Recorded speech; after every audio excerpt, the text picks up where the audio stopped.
اگر حالات سازگار ہوں تو میں بھی آ جاؤں گا، اور اگر حالات نامناسب ہوں تو آپ بھی واپس تشریف لے آئیے۔ صدر الفاضل حضرت علامہ سید نعیم الدین مراد آبادی رحمۃ اللہ علیہ فرماتے ہیں کہ اگرچہ امام حسین رضی اللہ تعالیٰ عنہ کی شہادت کی خبر مشہور تھی اور کوفیوں کی بے وفائی کا پہلے بھی تجربہ ہو چکا تھا، مگر جب یزید بادشاہ بن گیا تو اس کی حکومت و سلطنت دین اسلام کے لیے خطرہ تھی، اور اسی سبب سے اس کی بیعت ناروا تھی، اور وہ طرح طرح کی تدبیروں اور ہیلوں سے چاہتا تھا کہ لوگ اس کی بیعت کر لیں۔ ان حالات میں کوفیوں کا بپاس ملت یزید کی بیعت سے دستکشی کرنا اور حضرت امام حسین رضی اللہ تعالیٰ عنہ سے طلب بیعت ہونا امام پر لازم کرتا تھا کہ ان کی درخواست قبول فرمائیں۔ جب ایک قوم ظالم و فاسق کی بیعت پر راضی نہ ہو اور صاحب استحقاق اہل سے درخواست بیعت کرے، اس پر اگر وہ ان کی استدعا قبول نہ کرے تو اس کے یہ معنی ہوتے ہیں کہ وہ اس قوم کو اس جابر ہی کے حوالے کرنا چاہتا ہے۔ امام حسین رضی اللہ تعالیٰ عنہ اگر اس وقت کوفیوں کی درخواست قبول نہ فرماتے تو بارگاہ الہی عز و جل میں کوفیوں کے اس مطالبے کا امام حسین رضی اللہ تعالیٰ عنہ کے پاس کیا جواب ہوتا کہ ہم ہر چاند در پہ ہوئے مگر امام حسین رضی اللہ تعالیٰ عنہ بیعت کے لیے راضی نہ ہوئے، بدیں وجہ ہمیں یزید کے ظلم و تشدد سے مجبور ہو کر اس کی بیعت کرنا پڑی۔ اگر امام حسین رضی اللہ تعالیٰ عنہ ہاتھ بڑھاتے تو ہم ان پر جانیں فدا کرنے کے لیے حاضر تھے۔ یہ مسئلہ ایسا درپیش آیا جس کا حل بجز اس کے اور کچھ نہ تھا کہ حضرت امام حسین رضی اللہ تعالیٰ عنہ ان کی دعوت پر لبیک فرمائیں۔ اگرچہ اکابر صحابہ کرام حضرت ابن عباس، حضرت ابن عمر، حضرت جابر و حضرت ابو سعید و حضرت ابو قدیسی وغیرہ رضی اللہ تعالیٰ عنہ حضرت امام حسین رضی اللہ تعالیٰ عنہ کی اس رائے سے متفق نہیں تھے اور انہیں کوفیوں کے عہد و مواثیق کا اعتبار نہ تھا۔ امام حسین رضی اللہ تعالیٰ عنہ کی محبت اور شہادت امام حسین رضی اللہ تعالیٰ کی شہرت ان سب کے دلوں میں اختلاج پیدا کر رہی تھی، گو کہ یہ یقین کرنے کی بھی کوئی وجہ نہ تھی کہ شہادت کا یہی وقت ہے اور اسی سفر میں یہ مرحلہ درپیش ہوگا، لیکن اندیشہ مانے تھا۔ حضرت امام حسین رضی اللہ تعالیٰ عنہ کے سامنے مسئلہ کی یہ صورت درپیش تھی کہ اس استدعا کو رد کرنے کے لیے عذر شرعی کیا ہے۔ ادھر ایسے جلیل و قدر صحابہ علیہ رضوان کی شدید اصرار کا لحاظ، ادھر اہل کوفہ کی استدعا رد فرمانے کے لیے کوئی شرعی عذر نہ ہونا حضرت امام حسین رضی اللہ تعالیٰ عنہ کے لیے نہایت پیچیدہ مسئلہ تھا، جس کا حل بجز اس کے کچھ نظر نہ آیا کہ پہلے حضرت امام مسلم رضی اللہ تعالیٰ عنہ کو بھیجا جائے۔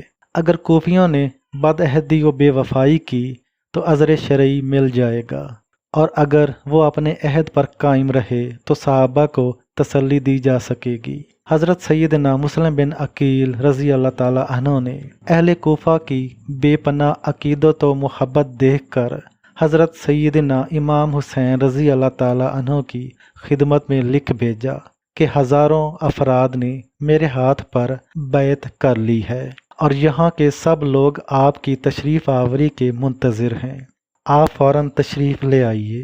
حضرت سیدنا امام حسین رضی اللہ تعالیٰ عنہ نے اس اطلاع کے بعد کوفہ جانے کا عزم مصمم کر لیا، اور ادھر کوفہ میں جو فساد برپا ہو چکا تھا اس کی آپ کو اطلاع نہیں ہوئی تھی۔ حضرت سیدنا امام حسین رضی اللہ تعالیٰ عنہ نے 3 ذی الحجہ سن 60 ہجری کو اپنے اہل بیت و خدام وغیرہ کل 82 افراد کو ہمراہ لے کر راہ عراق اختیار فرمائی۔ راستے میں حضرت سیدنا امام حسین رضی اللہ تعالیٰ عنہ کو کوفیوں کی بدعہدی اور حضرت سیدنا مسلم بن عقیل رضی اللہ تعالیٰ عنہ کی شہادت کی خبر مل گئی۔ اس پر امام کے رفقا کی آراء مختلف ہوئیں، اور ایک بار آپ رضی اللہ تعالیٰ عنہ نے بھی واپسی کا قصد ظاہر فرمایا، لیکن بہت گفتگو کے بعد یہی طے پایا کہ سفر جاری رکھا جائے اور واپسی کا خیال ترک کر دیا جائے۔ حضرت سیدنا امام حسین رضی اللہ تعالی عنہ نے بھی اس رائے سے اتفاق کیا اور قافلہ آگے چل دیا، یہاں تک کہ حضرت سیدنا امام حسین رضی اللہ تعالی عنہ نے کربلا میں نزول فرمایا۔ یہ محرم الحرام سن 61 ہجری کی 2 تاریخ تھی۔ آپ رضی اللہ تعالی عنہ نے اس مقام کا نام دریافت کیا تو معلوم ہوا کہ اس جگہ کو کربلا کہتے ہیں۔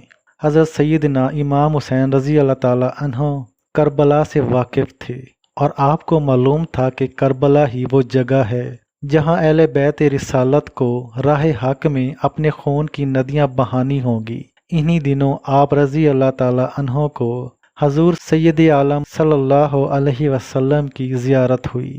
حضور علیہ الصلوۃ والسلام نے آپ کو شہادت کی خبر دی اور آپ کے سینہ مبارک پر دست اقدس رکھ کر دعا فرمائی، اللہم احت الحسین صبرن و اجرن، اے اللہ حسین کو صبر و عجز عطا فرما۔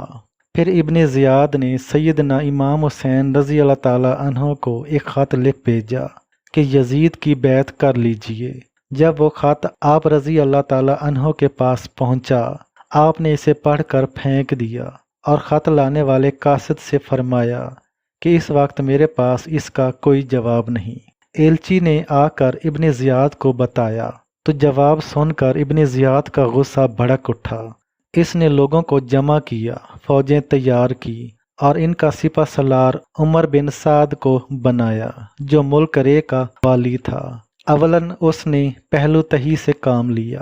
اس پر ابن زیاد نے کہا کہ یا تو لڑنے کے لیے تیار ہو جا یا پھر رے کی حکومت چھوڑ کر گھر بیٹھ جا۔ ابن سعد نے رے کی حکومت اختیار کی اور 22,000 سوار اور بیادہ لے کر نواسہ رسول حضرت امام حسین رضی اللہ تعالی عنہ سے لڑنے چل پڑا، یہاں تک کہ یہ لوگ دریائے فرات کے کنارے پر قابض ہو کر قافلہ سیدنا امام حسین رضی اللہ تعالی عنہ اور پانی کے درمیان حائل ہو گئے۔ یہاں یہ کاروائی ہوئی کہ سب خیمے ایک دوسرے کے قریب کر دیے گئے۔ خیموں کے پیچھے خندق کھود کر اسے نرکل وغیرہ خشک لکڑیوں سے بھر دیا گیا۔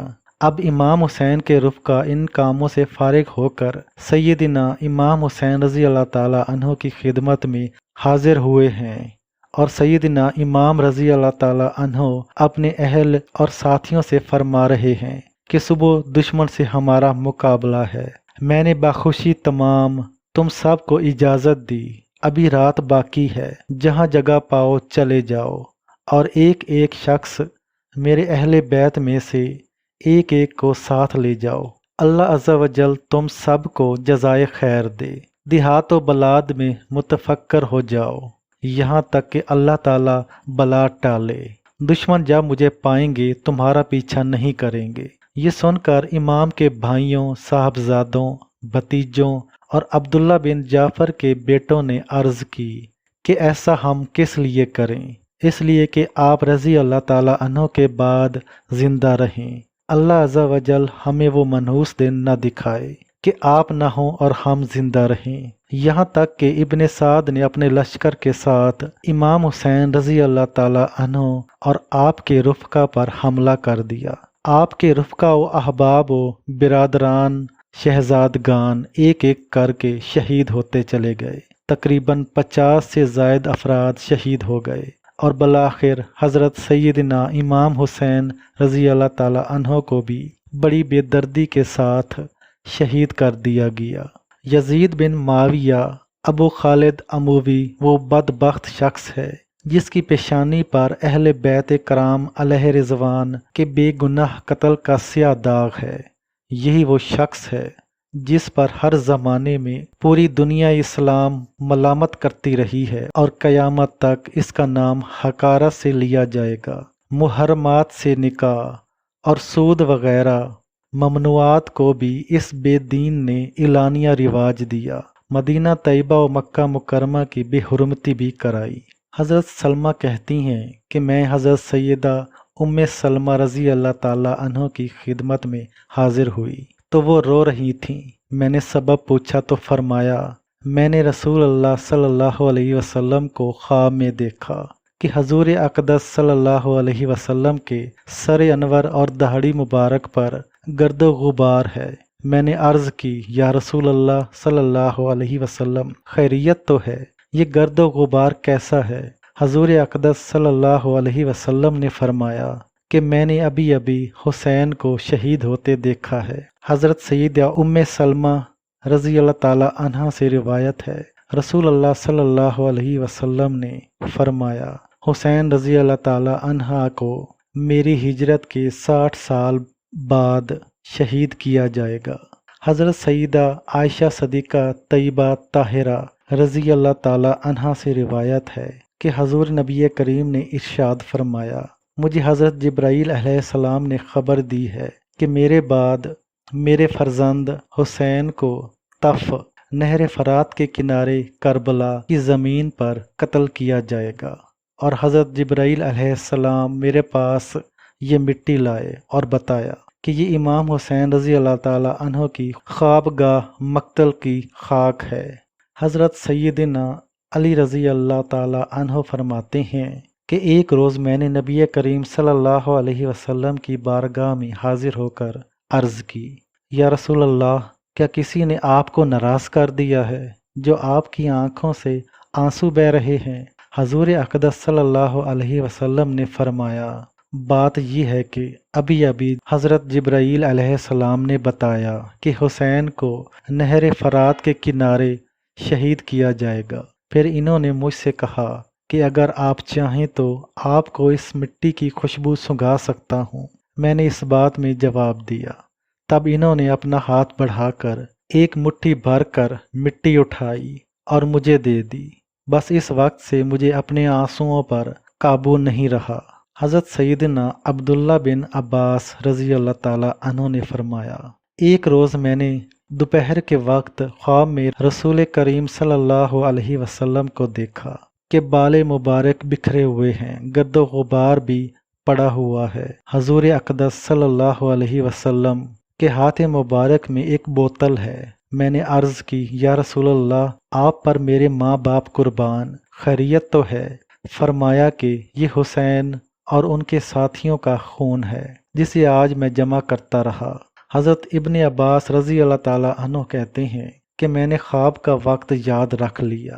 بعد میں معلوم ہوا کہ یہ وہی وقت تھا جب حضرت حسین رضی اللہ تعالی عنہ کی شہادت ہوئی تھی۔ اللہ تعالیٰ کی لعنت ہو امام حسین رضی اللہ تعالی عنہ کے قاتل اور ابن زیاد یزید پر۔